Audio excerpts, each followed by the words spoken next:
I got a phone call that froze my heart. A woman's voice said, "We have your daughter. Bring $1 million if you want her back." My little girl was only 7. She was scared and alone. Then I heard another voice in the background, angry, cold, and familiar. It was Karen, the HOA president, the same woman who yelled about our lawn, who sent us fines for every small thing. Now she had taken my daughter. She thought I would be scared. She thought I would do whatever she said. But she didn't know who I am. The girl she kidnapped is the daughter of the police chief. Before you hear what happened next, tell me where you're watching from. And don't forget to follow for more real HOA stories where justice always wins. The phone rang once, twice, and then I picked it up. The voice on the other end was low, shaking, and full of something I couldn't name right away. "We have your daughter. Bring $1 million if you want her back." For a second, my mind went empty. My body froze. I could hear my own heartbeat in my ears, fast and heavy like footsteps in an empty hallway. My little girl, my 7-year-old, was missing. The room spun, the walls closed in, and the only sound I could make was a small, broken what. That didn't even sound like my voice. The woman on the phone didn't care about my shock. "You heard me," she said coldly. $1 million. Tonight." Her voice had that tone people use when they think they're in control, when they think they've already won. I gripped the phone tighter. My daughter loved coloring books, bedtime stories, pancakes with strawberries. She was kind to everyone, even strangers. She didn't deserve fear. She didn't deserve this. And then I heard something else in the background, a voice I knew far too well. Sharp, proud, full of fake authority. Karen, the HOA president. My stomach turned. Of course it was her. The same woman who fined us for the color of our mailbox.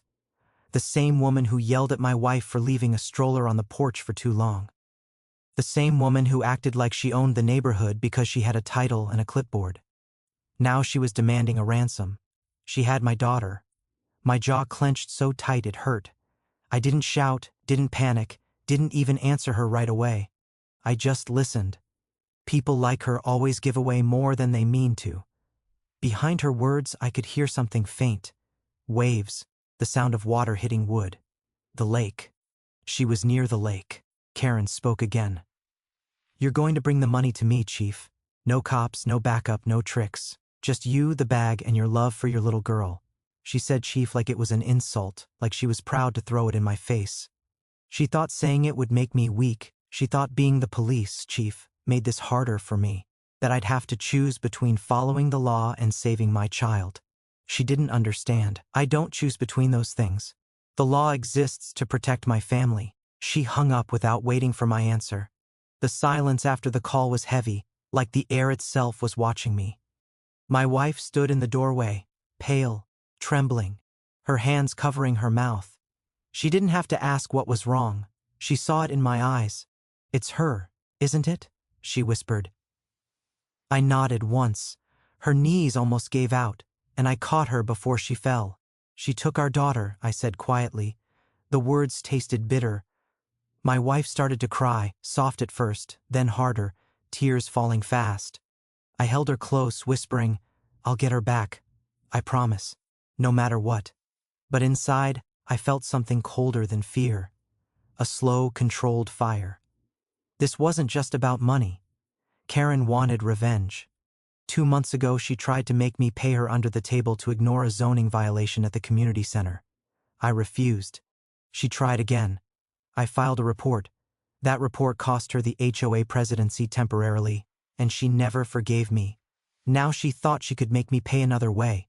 She wanted to prove she was untouchable, that she could outsmart a man whose entire life was built on reading danger before it strikes. She thought power came from control.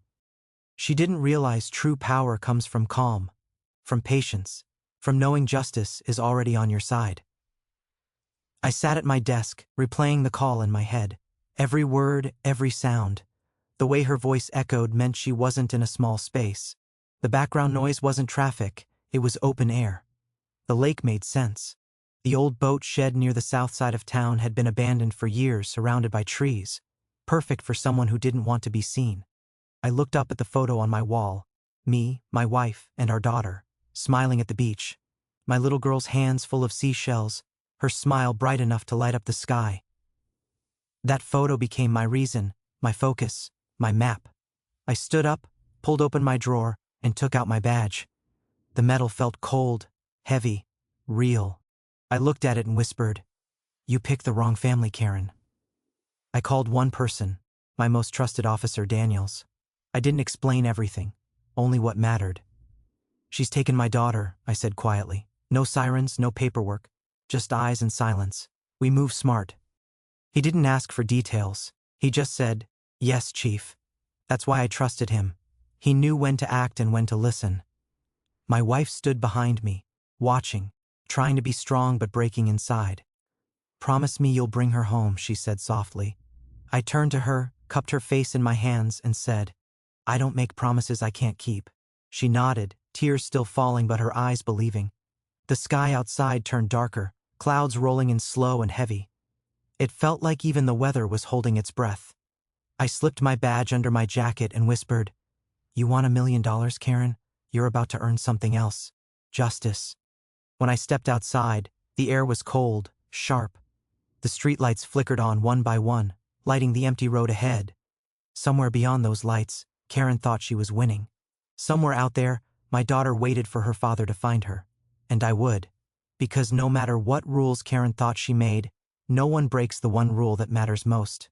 You don't touch a police chief's family. The night stretched endlessly, filled with the kind of silence that doesn't bring peace. My wife sat on the couch, her eyes swollen from crying, her body trembling every few minutes when reality hit her again. Our daughter was gone. I sat beside her, my arm around her shoulders, whispering the same promise over and over again. "We'll find her. I swear we will." Every word I said was a vow. Every breath I took was focused on one goal, bringing our little girl home. I didn't sleep that night.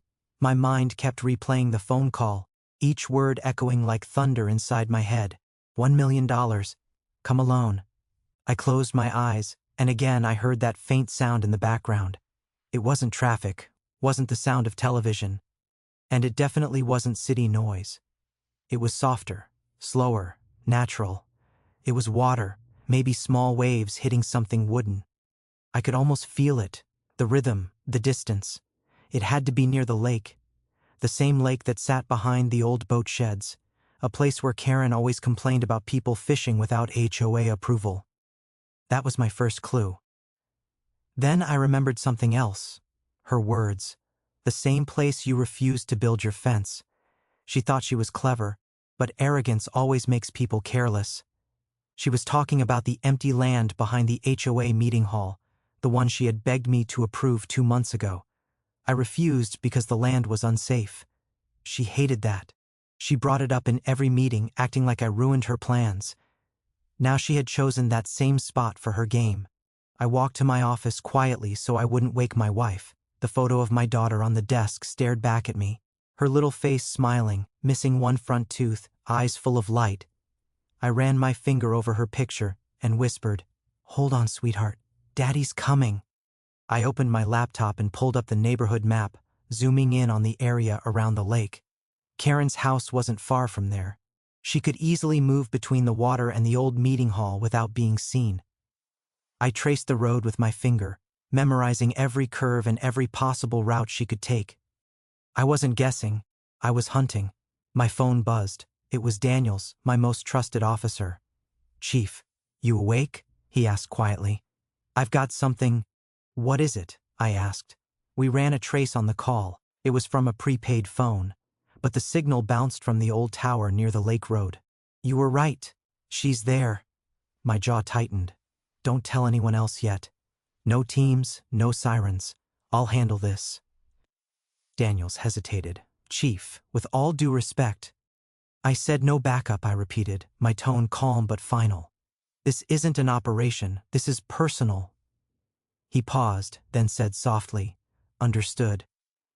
I ended the call and leaned back, closing my eyes for a moment. My thoughts weren't loud, they were focused, like the quiet before a storm. I knew Karen's type too well. She believed in control, not chaos. She wanted to be seen as powerful, not reckless. That meant she wouldn't hurt my daughter right away. She'd want to show off first, to prove she had won. That gave me time, Not much, but enough. When morning came, I made coffee for my wife. She hadn't slept either, her face pale, her hands shaking as she held the cup. "I'll find her," I told her again. "I promise you." Her voice cracked when she spoke. "Please be careful. Karen is dangerous." I looked her in the eyes and said, "I know exactly how dangerous she is, and I also know how to stop her." After she went to rest, I began preparing. I changed into plain clothes, nothing that said police. I packed my badge, my radio, and a small hidden camera. I didn't need a full team, just a few eyes watching from a distance, silent and invisible. I called Daniels again. "Set up surveillance at the lake. 2 officers only, no uniforms. We move at sunset." "Yes, Chief," he said. The rest of the day passed slowly. Every minute felt longer than an hour. My mind played old memories of my daughter, her first day of school, her laugh when she ran through the sprinklers, the way she called me Super Dad. I held on to those images because they gave me strength. Fear couldn't win if I stayed focused on love. At noon, I received a message, unknown number. "Chiam, old lot behind HOA hall. Bring the money. Alone." No name, no warning, no hesitation, just pure arrogance. She was confident I'd come running, and she was right. I would come, but not the way she expected. I called Daniels one last time. "At 8:30, you stay hidden near the west entrance. Wait for my signal. 3 clicks on the radio." "What if she has people with her?" he asked. "She won't," I said firmly. "Karen doesn't trust anyone. This is her game, and she wants the spotlight to herself." As the sun began to set, I stood in front of the mirror, fixing my jacket. My reflection didn't look like a police chief. It looked like a father ready to do whatever it took. I tucked my badge into my pocket, kissed my wife's forehead, and whispered, "Keep the lights on. When you see them flash outside, it means she's home." Her eyes filled with tears. She wanted to say something, but words wouldn't come. She just nodded, holding my hand until I stepped out the door. The evening air was cool. The street was quiet. My car waited in the driveway, its engine humming softly. I looked once more at the photo of my daughter on the dashboard before driving off. The road ahead felt endless, but my heart knew exactly where to go. Karen thought she had trapped me in her game. She thought I'd come alone, and scared. But she didn't know the truth. She was already the one being watched. And tonight, when the clock struck 9, the game would end. Not with fear. The night air felt heavier than usual, filled with the kind of silence that hides danger behind every sound. The sky above was dark, but the moonlight glimmered faintly across the lake road like a warning sign. I checked my watch. 8:47 p.m., 13 minutes before Karen expected me. My hands rested on the steering wheel, my mind sharp, my anger buried deep under control. I wasn't just a father tonight. I was the police chief, and this was an operation, even if no one but me knew it. I parked the car half a mile away from the old HOA lot. The same meeting ground, where Karen used to hold her ridiculous community inspections, yelling about grass height and mailbox color. The place looked different at night, abandoned, empty. The only light came from a flickering street lamp and the faint glow of water behind the trees. I reached for my radio and whispered, "Team 1, status." Daniel's voice came back, quiet and steady. "Thermal drone ready, Chief. No other heat signatures near the shed except one adult, standing by the van." That confirmed it. Karen was alone. "Hold position," I said. "No movement until I give the signal." I grabbed the duffel bag from the passenger seat. Inside were stacked bundles of fake bills wrapped tight in rubber bands, just like the real thing.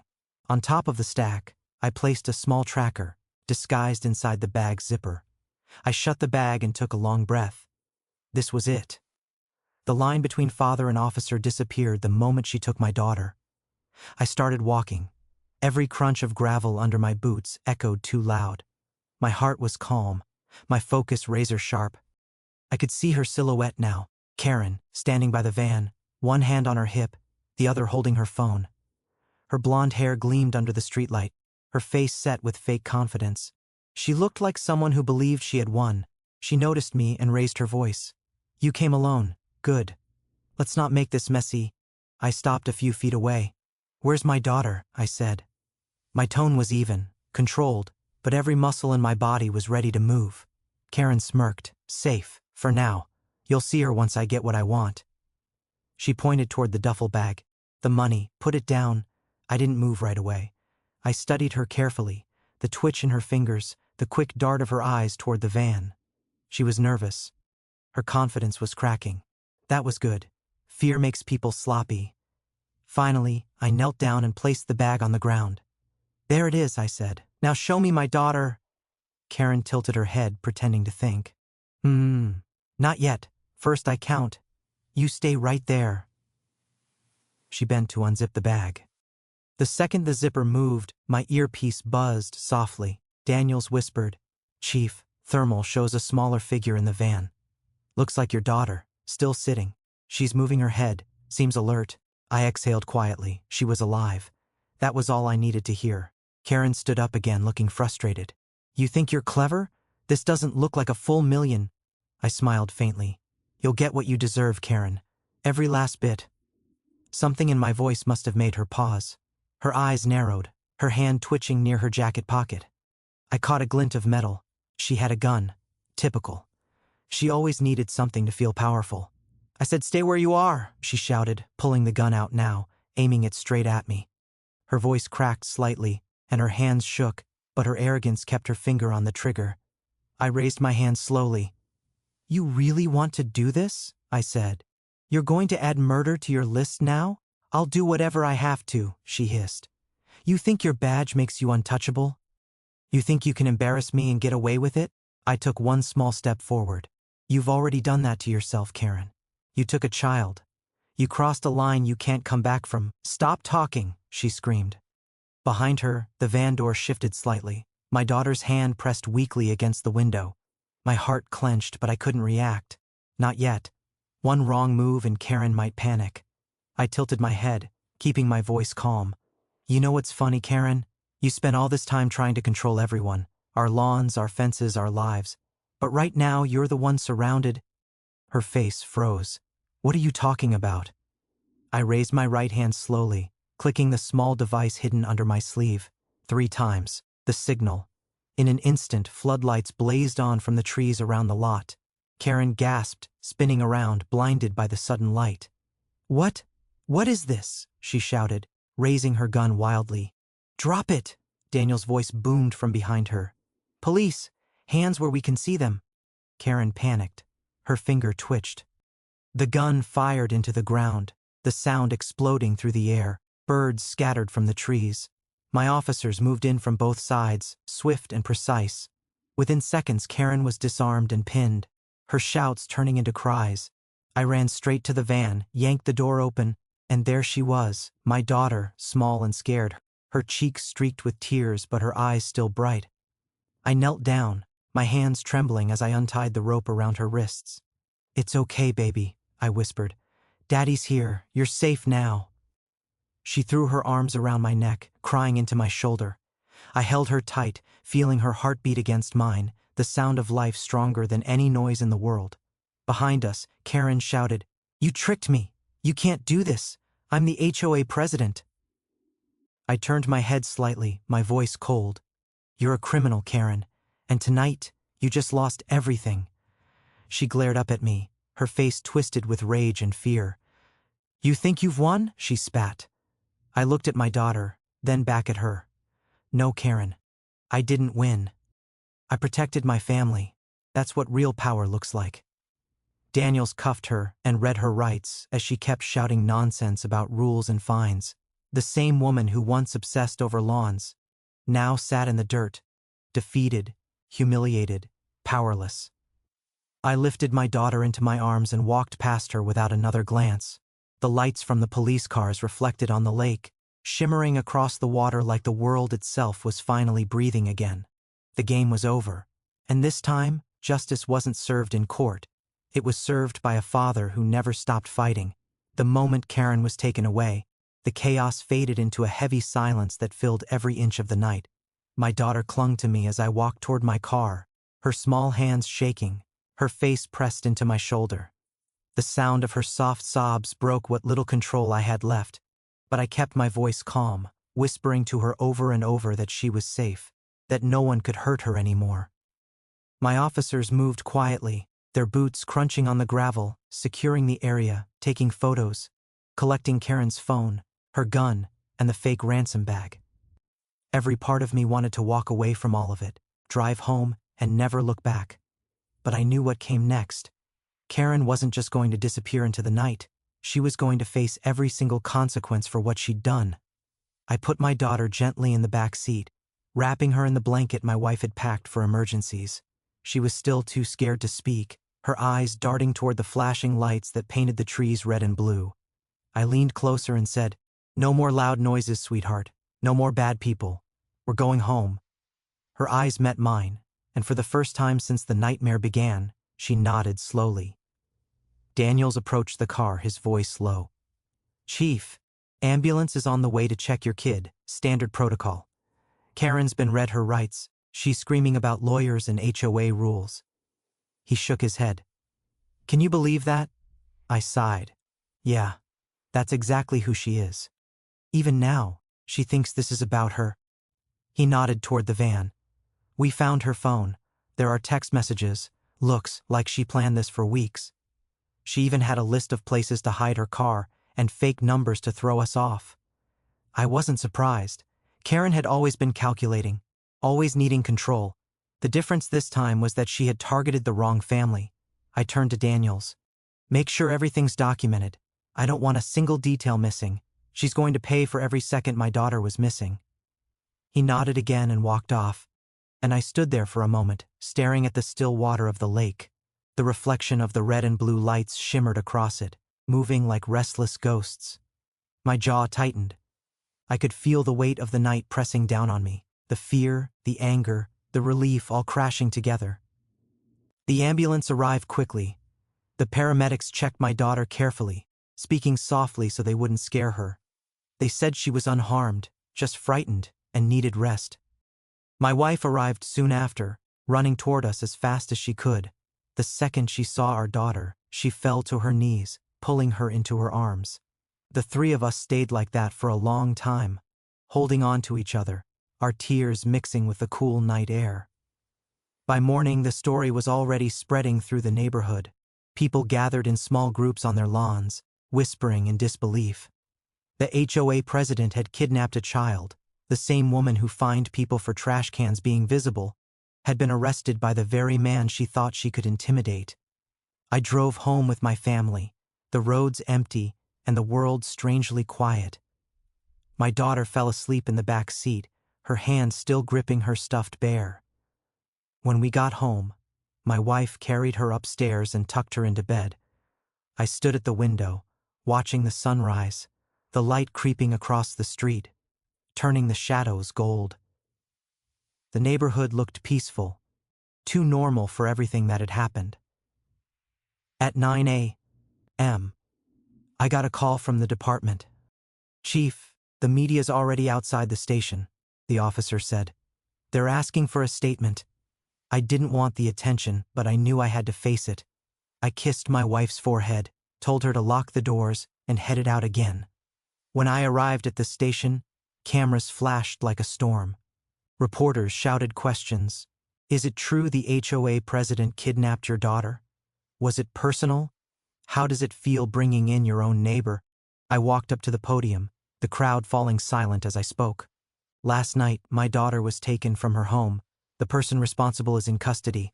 The investigation is ongoing, but I can confirm that no one, no matter who they are or what position they hold, is above the law." One reporter shouted, "Do you have anything to say to the suspect?"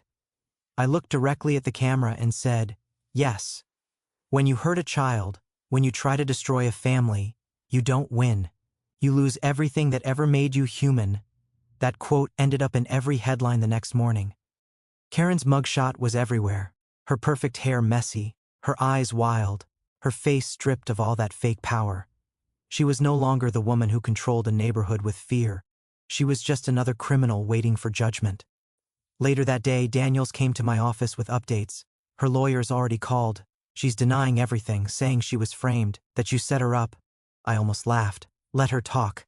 Every piece of evidence says otherwise. She's saying she only meant to teach you a lesson, he added quietly. My smile faded. She kidnapped a child. There's no lesson there, just cruelty. After he left, I sat alone, the office too quiet. I looked at the photo of my daughter on my desk again, the same one that had given me strength before.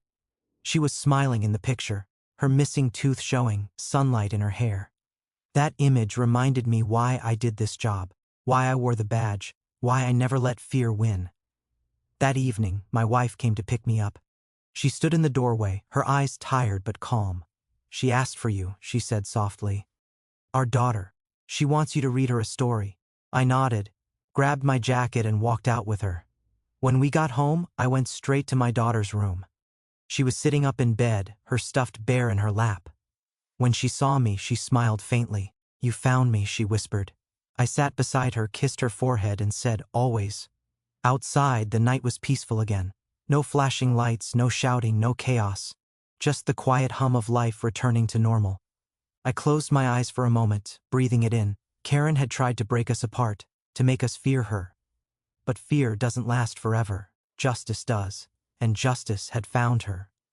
The courthouse smelled of old wood and dust, the kind of scent that clings to rooms where too many lives have been judged, and too many lies have been told. Karen sat in the defendant's chair, her bright red blazer replaced with a dull gray prison uniform, her hair pulled back tight. She tried to look calm, but I could see her hands shaking. For the first time, there was no crowd for her to control, no neighborhood to boss around, no clipboard to hide behind. Just her, the law, and the truth. I sat behind the prosecutor's table, not as the police chief this time, but as a father. My daughter sat in the back row next to my wife, holding her teddy bear. The one she refused to let go of since that night. She was stronger now, smiling again, but the shadows in her eyes told me she still remembered the fear. Every time Karen looked in her direction, my daughter turned her face away. Even a 7-year-old could recognize the kind of evil that wears a smile. The prosecutor stood and began to speak. Ladies and gentlemen of the jury, the evidence will show that the defendant, Karen West, intentionally kidnapped a minor, demanded ransom, and threatened the child's life. The words filled the courtroom like thunder. Karen flinched. She looked at me then, her eyes cold but nervous, like she wanted to say something. I didn't look away. She deserved to feel the weight of every second she had stolen from my daughter. The witnesses came one by one. Daniels testified about the call, the surveillance, the setup at the lake. The officers described finding my daughter tied in the van, the fake money, the loaded gun in Karen's bag. Every word made her shrink a little more in her seat. When the recordings of her voice were played for the jury, the demands, the threats, she finally stopped trying to pretend she was innocent. Her lips trembled. Her eyes went distant. Maybe she was finally realizing what she had done. When it was my turn to testify, the courtroom went silent. I walked to the stand, raised my hand, and swore to tell the truth. Then I looked at the jury and spoke, slowly and clearly. My name is James Cole. I am the police chief of this district. I've dealt with criminals for 20 years, but I've never faced someone who used power the way she did. Karen wasn't just breaking the law, she was breaking people. I told them about the phone call, the fear in my wife's eyes, the sound of my daughter's crying when I found her. I didn't shout or try to act strong. I just told the truth, and for the first time, Karen had nothing to say back. The defense tried to twist the story. They said she was under stress, that it was a misunderstanding, that she only wanted to teach a lesson. But there was no lesson in terror, and no misunderstanding in kidnapping. The jury saw it too. The judge's face stayed unreadable, but I saw her eyes harden every time Karen tried to blame someone else. The lies broke one by one, and by the time closing arguments came, the case was already decided. When the verdict was read, guilty on all counts, Karen didn't cry. She didn't scream. She just sat still, staring at nothing, like all her years of pretending to be powerful had finally caught up to her. The judge sentenced her to 20 years in prison, and when the gavel came down, the sound echoed like final justice. After court, I walked outside into the sunlight. It felt warmer that day, softer, like the world had exhaled with me. Reporters stood outside, but I didn't stop to talk. I only wanted to see my daughter. She ran up to me, her little legs moving as fast as they could, and when I lifted her into my arms, everything else disappeared. My wife hugged us both, her tears finally ones of relief.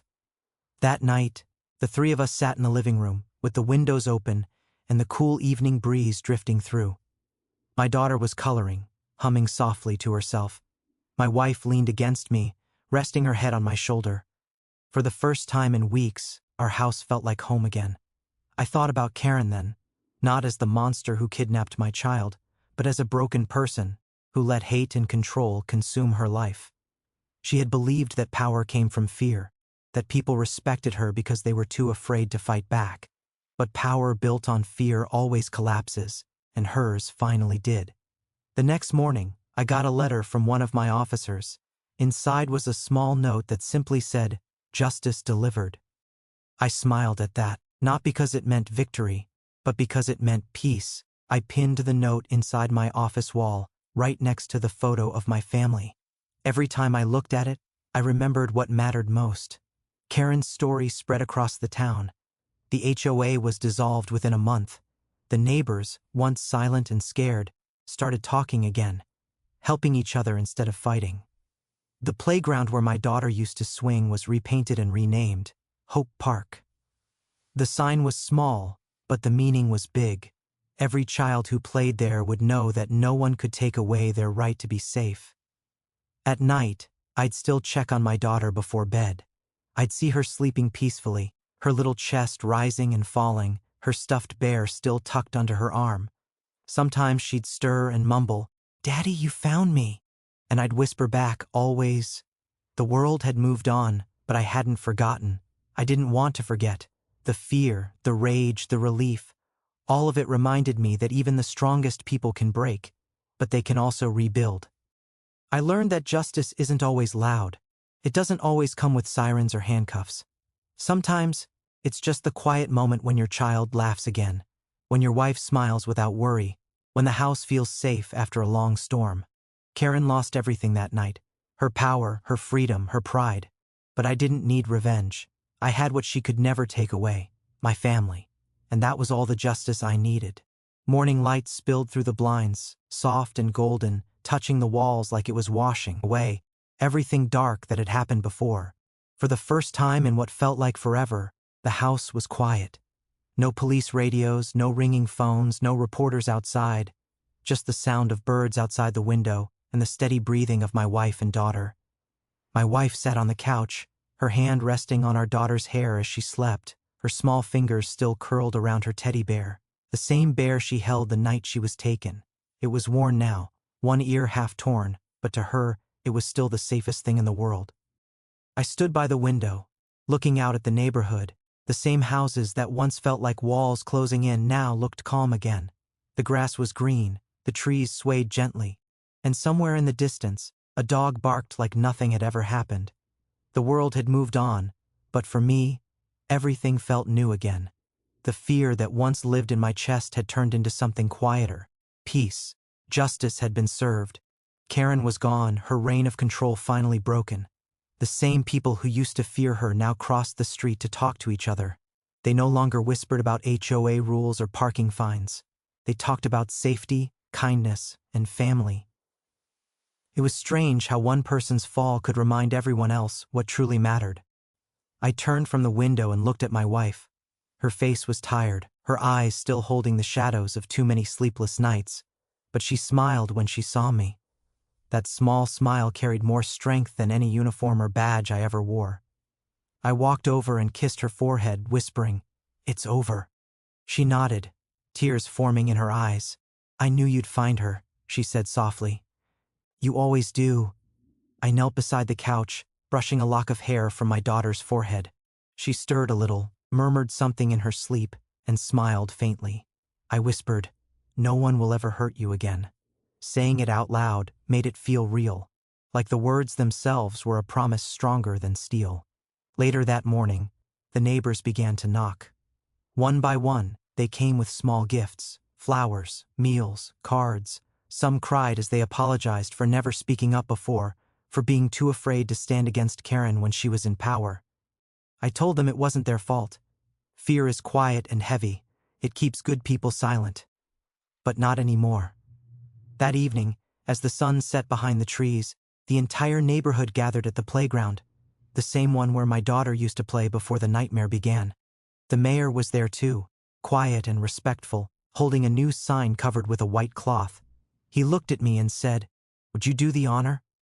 I nodded and pulled the cloth away. The sign read, "Hope Park." The words were simple, but they carried the weight of everything we had been through. The children cheered, running to the swings, laughter filling the air again. My daughter stood beside me, holding my hand tightly. She looked up at the sign, then at me, her eyes shining. "It's pretty," she said softly. "It's yours," I replied, "and it's for everyone who needs to feel safe again." We stayed until the stars came out, watching the lights flicker on around the park. My wife laughed again, the sound I had missed more than anything else. My daughter's laughter joined hers, bright and free. For the first time in weeks, my heart felt light. When we finally went home, my daughter ran to her room, climbed into bed, and fell asleep instantly. I stood in the doorway, watching her. The soft glow of her nightlight made her look like she was wrapped in peace. My wife joined me, slipping her arm around my waist. "She's dreaming good dreams again," she whispered. "Yeah," I said quietly. "She's home." After she went to bed, I sat alone for a while in the living room, the silence no longer heavy but comforting. I looked at the framed photo of us on the mantel, my wife, my daughter, and me, smiling in front of our old house before everything happened. That photo used to remind me of what I lost. Now it reminded me of what I fought for. My phone buzzed once. A message from Daniels. Karen transferred to state prison. No chance of bail. Justice served. I stared at the words for a long moment, then locked my phone and set it down. There was nothing more to say. Outside, the world was still. The streetlights glowed softly, reflecting off the windows of every house. The same houses she used to control with threats and letters. Now they stood as quiet proof that her power was gone. People had started to repaint their doors bright colors again. Red, blue, yellow. Even small things felt like rebellion against the fear she had built. I walked to my daughter's room one last time before sleeping. She was dreaming, smiling faintly, her hand resting on her teddy bear. I leaned down and whispered, "You're safe, little one." When I turned off the light and stepped into the hallway, I paused. The air smelled of home again, warm, steady, alive. I realized then that justice wasn't just about punishment. It was about healing, about knowing that the people you love can live without fear. I went back to the window one more time. The sun hadn't risen yet, but the first hints of dawn were spreading across the sky, the kind of dawn that promised a new beginning. I smiled faintly and whispered to myself, "No one threatens my family, not in my city, not under my watch." The words hung in the air, steady and strong, because I wasn't just her father, I was the police chief, and I was never letting darkness touch our home again.